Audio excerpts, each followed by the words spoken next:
سلام رفقای خودم. آقا طناز لایوی گرفت که با دیدنش قطعا برگاتون میریزه.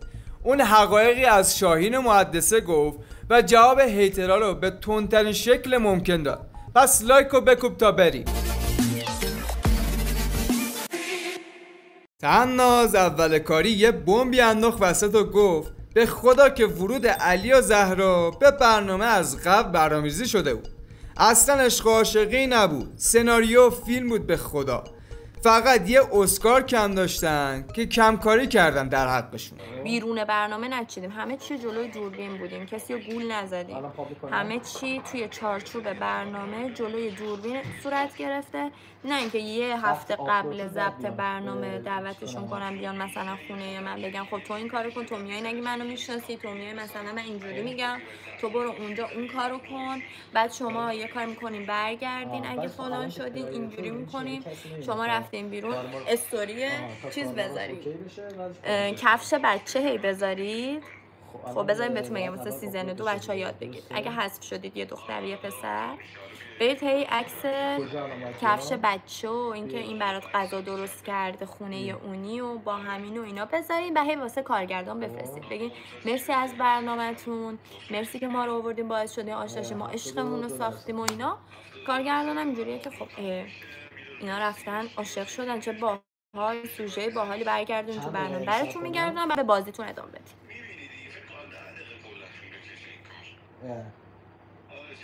بچه من از قسمت 62 به بعد ندیدم دیگه، 60 و اینا دیگه ندیدم، قسمت چندی. حاجی من تازه خونه رو دارم جابجا میکنم. بهش بگو ببین تو اون هفته یه روز دعوتتون میکنم، به خدا بگی نمیام و اینا، میخوام غذا درست کنم دوره هم عشق خواهد. بنده خدا گفت نمیام، دارم میگم که نمیام نیاره. بعدش هم یه مخاطب ناقلای یه سوالی مطرح کرد که همه منتظرش بودن. آیا علی و زهرا هنوز با همن؟ طنازم که حسابی دلش پر بود دوستش خرخراشونو بجوه گفت نه اونا فقط نقش بازی کردن، عشقشون پفکی بود که بعداً هم ترکید بابا. نمیخوام برنده همچین برنامه‌ای بشم. اوکی انتخاب کردن دوتاشو. از خودت بگو چی بگم، بپرسین بگم. شاهین داره براتون ویدیو آپلود میکنه.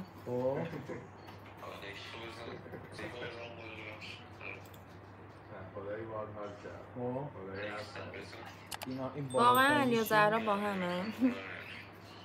نه تیم و تیم کشی دیگه. وقتی شما حرف میزنید منم حرف میزنم و من با مدرک حرف میزنم. بعدش هم که رفت رو فاز احساسی و گفت انقدری که من فوش خوردم و هیت گرفتم اگه شاهین نبود الان 3 بار کامل خودم دیلیت اکانت کرده بود. آخه بمیرم الهی. اینجوری که نیستم ولی ذاتم بد نیست، بد ذات نیستم. خانواده‌ام به من یاد ندادن نون کسی رو ببرم. واقعا من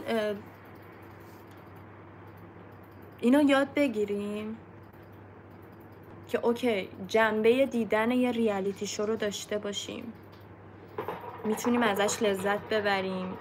ببینین ریالیتی شو باحالیش اینه که تو میتونی باهاش ناراحت شی، خوشحال شی، عصبی شی، ذوق زده شی، گریه کنی، احساسی شی. این حسا رو تو ریالیتی شو میتونی تجربه کنی و خب ایران اولین باره که یه همچین چیزی رو داره تجربه میکنه. مردم ایران تجربه اینو نداشتن، همچین چیزی نبوده توی ایران و الان اولین باره. بیا اینو فرهنگ سازی کنیم که جنبش رو داشته باشیم. اگه شاهین نبود من تا الان 2-3 بار 100% خودکشی کرده بودم. 100%. یکم پیش داداشم زنگ زده میگه من نمیتونم الان بیام پیشت، اینجا سر کارم، تو اونجا اینجوریه، اینا برای چی اینجوری دارم میکنم، من نگرانه تو هم یهو مجبور شدی مهاجرت کنی، بعد کارت اینجوری شد اونجوری شد، الان توی یه کشور غریبی، اونجا هیچ آشنایی نیست، هیچ رفیقی نیست، غربت، اینا دارن باهات چی کار میکنن، من نمیتونم کاری کنم. میدونی یعنی من کل خانواده‌مو شما تحت فشار قرار دادین. وسط لایو بود که ملت ریختن تو کامنت ها و پرسیدن اگه شاهین با اکسش رابطه داشته چرا باز اومده تو برنامه؟ تناس که اینجا زد رو حالت بیخیالی، هیچی نگفت، یعنی فقط نگاه کرد. ولی بعدش تو تلگرامش جواب داده و نوشت بچه‌ها لطفاً دیگه ازم درباره داستان محدثه و شاهین نپرسید. من تو این قضیه‌ها دخالتی ندارم تا وقتی کسی کار به کارم نداشته باشه. منم کاری بهش ندارم.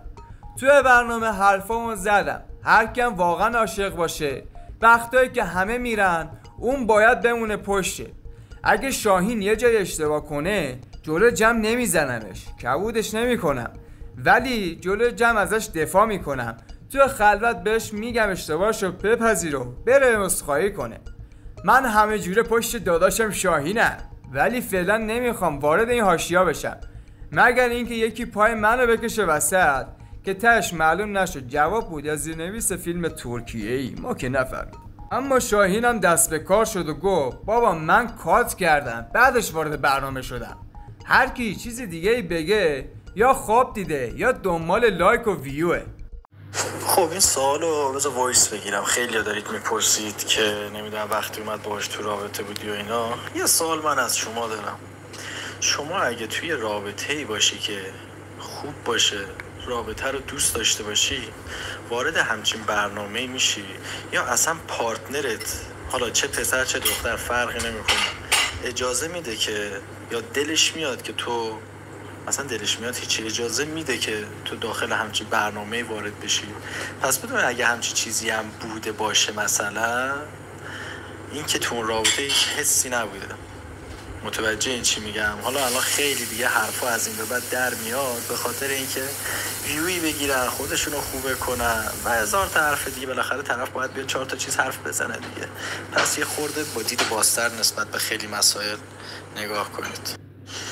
و یه چیز دیگه که بود که وقتی من اومده بودم داخل برنامه، گفت که منم میخوام بیام داخل برنامه. گفتم بیا، تو آزادی که بیای، ولی اومدی منو کنار یکی دیگه میبینی، چون اون رابطه برای من تموم شده است. حالا یکی رابطه رو اونجوری که فکر میکنه بر فرض تموم کرده یا نکرده، و یکی هم مثل من، آقا من دارم میگم میخوای بیای بیا، من کنار یکی دیگه داری میبینی، رابطه تموم شده است. حالا میخوای بیای اینجا رابطه رو خراب کنی، خودی نشون بدی، و زمانی هم که حتی میخواستی بیای تا جایی که اطلاع دارم ریجکت شده بودی و بعدش برداشتی به دروغ گفتی که من نمیدونم دوست پسرم اون داخل و اینا. برنامه هم به خاطری که هیجان رو بیشتر کنه، حاشیه رو بیشتر کنه، جذابیت رو بیشتر کنه، شما رو برده داخل.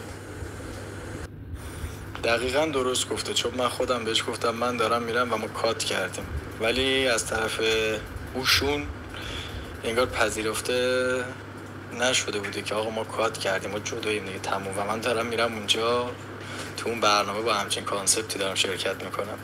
الانم بالاخره این عشق رو میبینن، این حسه رو میبینن، این حال خوبه رو میبینن، نمیتونن.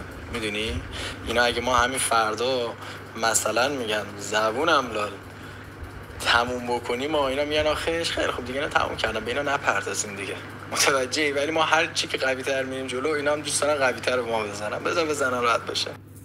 دقت کنی من هیچ موقع چیزی اسپویل بعدش هم رفت سراغ اونایی که دائم در مورد اکسش حرف میزنن و خیلی رک گفت اینا خودشون هیچی ندارن، گیر دادن به زندگی من، انگار تو زندگیشون محتوایی ندارن، فقط دنبال زندگی مردمن. خستم کردید به خدا. دقت کنی من هیچ موقع چیزی اسپویل نکردم، نه من نه تناز، و به خاطر همین که اسپویل نکردیم ماها کمی بده شدیم، ماها شاید ویو نگرفتیم، ماها شاید فالوور نگرفتیم. ما هم اگه الان من همینجا الان 4 تا اسپویل بکنم، 4 تا چیز متفاوت بذارم، ببین 3-4 هزار تا میپره رو سابا یا نه، متوجهی؟ فرق تو ایناست. ببین از کجا داره اسپویل میشه، از تو کدوم گروه ها داره اسپویل میشه. هنوز ما حرفی نزده بودیم اینا گفتن قسمت فلان، قسمت چه قسمتیه، قسمت 70 بیاد چه قسمتیه، قسمت نمیدونم 64-5 چه قسمتیه، و یواش یواش خودشونم دارن اسپویل میکنن. اسم اکس من از کی که داره تو اکسپلور میچرخه از این ور به اون ور؟ کی این کارا رو داره میکنه؟ به خاطری که مثلا ویو چنلشون رو ببرن بالا. باور کن ما هم به خاطر پول رفتیم داخل اون برنامه. خودم شخصا دارم میگم دروغی هم نمیگم، همیشه همه حرفامو رو گفتم و بدون دروغ و بدون چرت و پرت و بزرگ نمایی تو فضای مجازی همیشه رو صحبت کردم. من خودم به خاطر پول رفتم، ولی درگیر چیز دیگه شدم، درگیر یه حس قشنگ، درگیر نمیدونم شاید بهش میگن عشق، من نمیتونم کلمه عشق یعنی چی واقعا، ولی این حس خوبه رو شاید به همون میگنش. درگیر این شدم و خیلی هم راضیم. ولی اگه هر چیزی هم بود ما در قالب مسابقه داشتیم میرفتیم جلو، نمیدونستیم ما قربانی بقیه ایم و فکر میکردیم داریم خیلی خوب میریم جلو. عشقای داداش، خیلی کیفه که تا اینجای ویدیو همراه من بودید. حتما نظرتون رو برام کامنت کنید. لایک و کامنت و سابسکرایب یادتون نره. به امید داره مجدد